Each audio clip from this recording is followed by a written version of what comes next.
Do you ever find that you have a hard time starting something? Like, you actually really want to do it. It's not the lack of motivation, it's more about you don't even know where to begin. Like, for instance, even just starting this video, I had to make lots of decisions to get it ready. Like, do I need to do my hair? And my bangs were not fixing right, and I put on a little bit of makeup, and do I need to change my shirt so that I look a little bit more professional? And I couldn't find anything I really liked, but starting is your first step.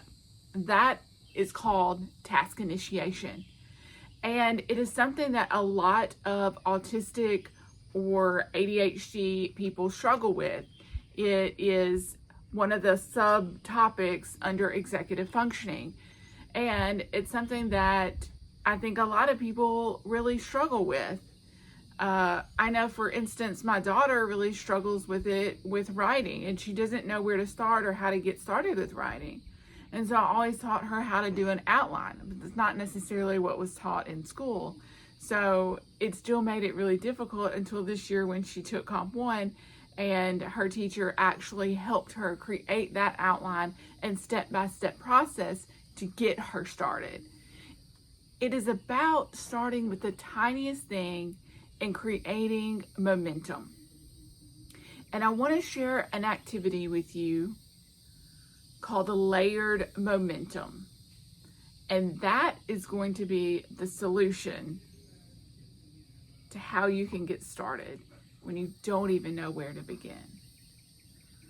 So let's start this creative practice.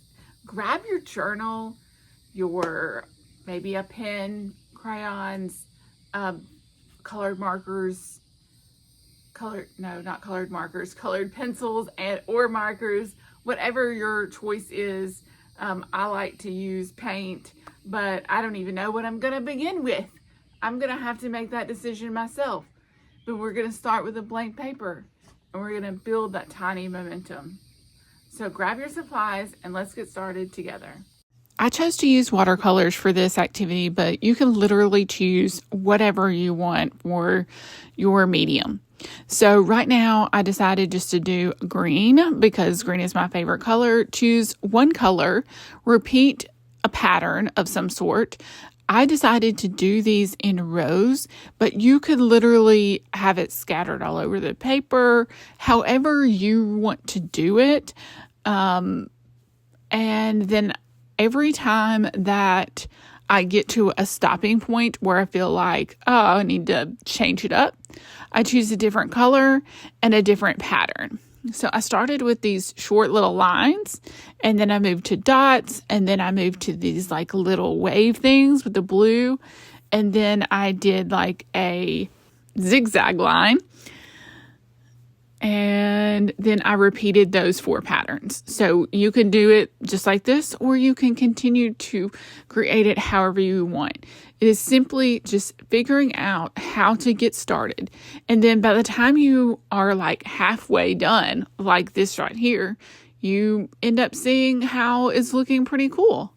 So then I decided to change up the direction I was going in just to mix it up a little bit.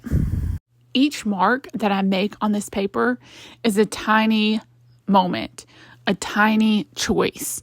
And I'm making it over and over and over again. I'm making that choice over and over and over again. So just like if you were doing a whole load of laundry and it seems overwhelming that it's like piled up, right? You can focus on that one tiny piece at a time. Maybe you're just folding all of your shirts. Then maybe you're folding all of your pants. Choosing one at a time, repeated over and over again, and then you're building up that momentum until it's totally complete. So if you don't get anything out of this video except for this, I want you to remember that all it takes to initiate a task is momentum. Make the first choice and get started. And you'll be finished before you know it. Okay, and so now our page is completely full and we have built momentum and it's turned into something really unique and different. And now I want to share with you how I create my own art in a similar method. Okay, so we're gonna get started, and I got this little book and I looked through and randomly chose a set of colors in here a minute ago, but my head didn't make it in the video, so I had to like refilm it. But anyway, I chose some colors and this is what they were. I also picked out some oil pastels because I usually like to start with that. I have this green, this blue, and these two browns. What I think and feel about these colors. I mean, green and blue are my favorite colors, but when you're adding in these browns, I just don't know. We'll see how it turns out and looks, but I am going to allow myself to use different shades and tones within these colors as well. So here is my paper, and now I need to make another tiny decision about, do I want it to be this way or do I want it to be this up and down way? And I think I'm gonna go this way today. And it's actually like a watercolor sheet of paper. I like the bigger format because it helps you to move your body more. The other thing I wanted to do is to look up different flowers that have these colors in it. So let me go look up and see what shapes of flowers that I might use with this blue and this green. I know a flower that or like a leaf pattern I really like with the green is those big leaves that have kind of like holes in them. So you make it kind of looks like, let's see if I can even make it just from memory. Like I'm not even looking at anything. And also, I've just built my tiny piece of mark and just put it on the paper without thinking. Is this beautiful? We'll see. So that can be one of the flowers that I make with this green. I can also do clovers where you make the line and you're just doing the like 4 little dots. These little clovers will be really cute to make. So let's make a couple of those. 1, 2, 3, 4. One of the ones that I have recently been doing that I might do with this blue is like the bluebell. So I've made some different flowers, drawings of flowers here. And this is the little bluebell one here. So let's see if we can make something like that where it's just a little drop, like, but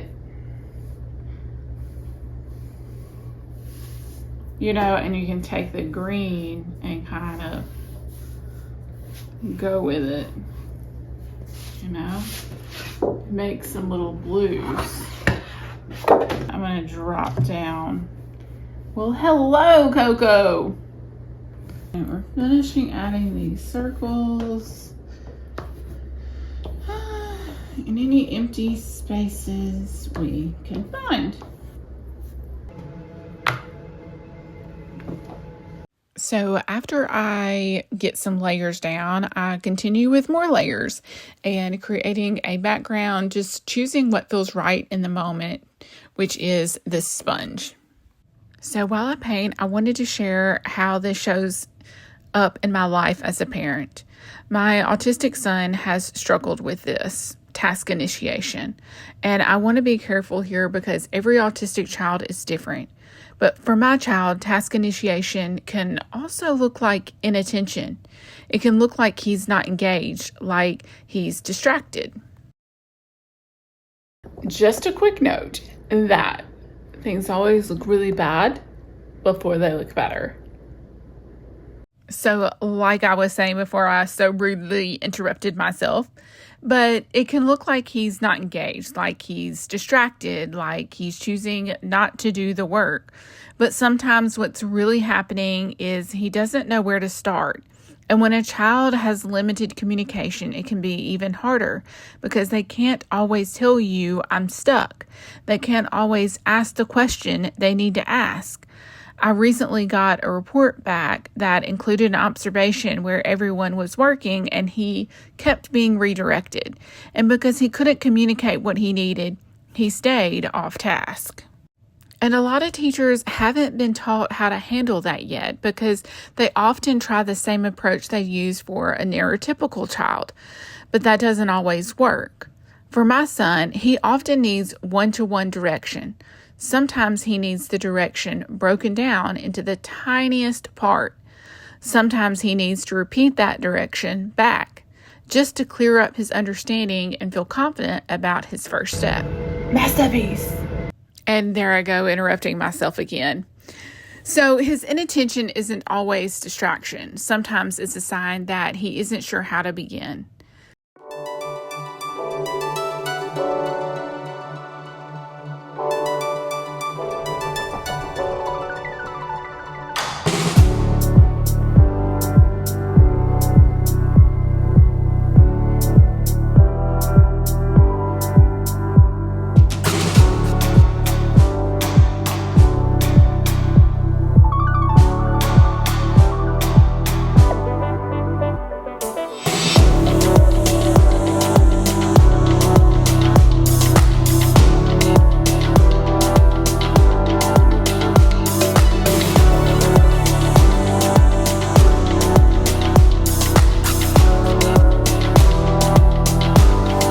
So after my big leaves and my tiny little clovers, I started creating these bluebell flowers. I made them kind of dark and then layered a lighter turquoise color on top.